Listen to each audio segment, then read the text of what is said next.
اسے اب باہر جانا تھا۔ اس نے پنڈت کے کمرے کی تلاشی لی، اسے چابیوں کا گچھا ملا۔ وہ لے کر عقبی باغیچے والے دروازے کی طرف بڑھی۔ وہ دروازہ کھول رہی تھی جب اچانک کسی نے اس سے پوچھا، اے کون ہے وہاں؟ یہ ایک آدمی تھا۔ سرسوتی وہیں جم گئی۔ اے کون ہے تو؟ اتنی دیر میں وہ آدمی سرسوتی کے قریب پہنچ چکا تھا۔ اس نے آتے ہی سرسوتی کا بازو پکڑ کر اپنی طرف گھما دیا۔ تو تم؟ اس آدمی کے منہ سے نکلا اور وہ ڈر کر 2 قدم پیچھے ہٹ گیا، جیسے اس نے کوئی بدرو دیکھ لی ہو۔ پھر وہ پلٹا تو اور تہہ خانے کی طرف دوڑا۔ سرسوتی سوچ میں پڑ گئی۔ اس آدمی نے پنڈت کی طرح ہی حیرانی سے کہا تھا کہ تم؟ اس کا مطلب تھا یہ آدمی بھی دیدی کو جانتا تھا۔ کیا پتہ اس نے ہی دیدی کو اغوا کیا ہو یا مارا ہو۔ سرسوتی نے جانے کا ارادہ کینسل کیا اور تہہ خانے کی طرف چل پڑی جہاں وہ آدمی گیا تھا۔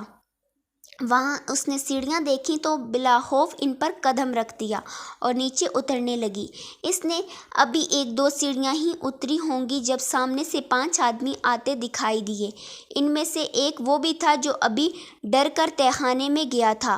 انہوں نے پہلے تو ٹھٹک کر حیرت سے سرسوتی کو دیکھا اور پھر واپس دوڑ پڑے۔ دوڑ کر وہ جاتے کہاں؟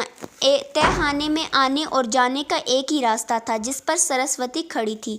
بھوت ان کے سامنے سے ایک ساتھ نکلا۔ سرسوتی ان کے سامنے گئی اور کہا، میں اس لڑکی کی روح ہوں جس کو تم لوگوں نے 1 سال پہلے مار دیا تھا۔ یاد آیا؟ میں پاروتی کی روح ہوں۔ سرسوتی نے یہ جان بوجھ کر کہا تھا۔ وہ تصدیق چاہتی تھی کہ پاروتی کو اٹھانے یا مارنے میں ان کا ہاتھ ہے یا نہیں۔ تو تم کو مارنے کے لیے اشون ٹھاکر اور پنڈت نے کہا تھا۔ ہم نے تمہیں مارا نہیں تھا، مارا تو پنڈت نے تھا، ہم تو دفن کیا تھا۔ ان میں سے ایک نے کانپتے ہوئے کہا تھا، بھگوان کے لیے ہمیں کچھ مت کہنا۔ ان کے الفاظ سے تصدیق ہو گئی تھی کہ سرسوتی نے غصے میں ان کی طرف دیکھا۔ تم ہی مجھے اٹھا کر لائے تھے نا؟ سرسوتی نے غصے سے کہا۔ یہ لائے تھے؟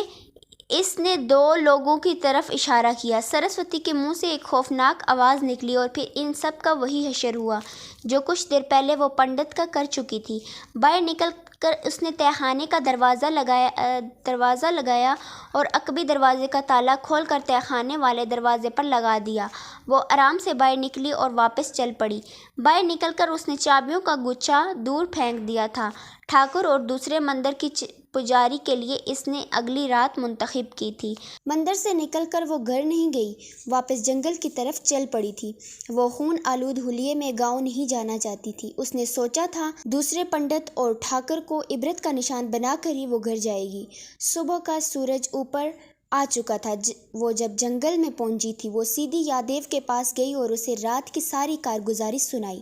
یادیو بہت خوش ہوا تھا۔ سرسوتی نے نہا دھو کر کپڑے بدلے اتار دیے۔ کپڑے اس نے دھو کر سوکھنے کے لیے ڈال دیے۔ آج اس نے سیاہ لباس پہنا تھا جو اس پر جچ بھی خوب رہا تھا اور رات کو اس کے چھپنے کا بھی کام آتا۔ وہ رات بھر سوئی نہیں تھی۔ اس نے یادیو سے اجازت لی اور ایک جگہ لیٹ گئی۔ لیٹتے ہی اسے نیند نے اپنی آغوش میں لے لیا تھا۔ شام کچھ پہلے وہ جاگی اور یادیو سے اجازت لے کر اپنے گاؤں کی طرف چل پڑی۔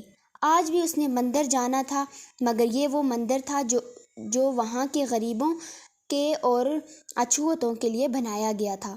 اس کے پنڈت نے ہی سرسوتی کے گھر کچھ چیزیں پھینک کر اس کھیل کا آغاز کیا تھا اور آج سرسوتی اس کی بھیانک موت سے اس کا اختتام کرنا چاہتی تھی۔ وہ انتہائی دھیمی رفتار سے جا رہی تھی۔ اسے کوئی جلدی نہیں تھی کیونکہ رات ہونے میں ابھی بہت وقت تھا۔ رات ہونے تک وہ اپنے گاؤں کے قریب پہنچ گئی تھی، مگر وہ گاؤں داخل نہیں ہوئی بلکہ ایک جگہ چھپ کر بیٹھ گئی۔ اسے رات گہری ہونے کا انتظار تھا۔ گاؤں میں پنڈت کے مرنے سے پہلے خوف و ہراس پھیل گیا تھا۔ پنڈت کی لاش کا حلیہ دیکھ کر لوگ کانوں کو ہاتھ لگاتے تھے۔ شام سے پہلے ان 5 لوگوں کی موت کا علم بھی ہو گیا تھا۔ مندر کی 2 پرانی داسیاں جانتی تھی کہ مندر میں 5 اور لوگ بھی تھے۔ وہ جب شام تک نظر نہ آئے تو انہوں نے مندر کے تہہ خانے کو دیکھا۔ وہاں تالا لگا ہوا تھا اور عقبی دروازہ کھلا پڑا تھا۔ انہوں نے لوگوں کو بتایا کہ مندر میں 5 اور لوگ بھی تھے۔ لوگوں نے مندر چھان مارا مگر ان کا سراغ نہ ملا۔ پھر ان میں سے ایک نے تہہ خانے کا تالا توڑ دیا۔ تہہ خانے میں جانے والے لوگ ڈر کر واپس پلٹنے لگے۔ وہاں 5 لاشیں پڑی تھیں۔ ان کا بھی وہی حشر تھا جو پنڈت کی لاش کا تھا۔ لوگوں کو یقین ہو گیا تھا کہ ان کو کسی بدرو یا چڑیل نے مارا ہے یا پھر کسی خون خوار درندے نے، مگر درندہ کسی کو مار کر لٹکاتا نہیں بلکہ اسے کھا جاتا ہے۔ مگر ان لاشوں کو اگرچہ چیرا پھاڑا گیا تھا مگر کھائے جانے کے آثار نہیں تھے۔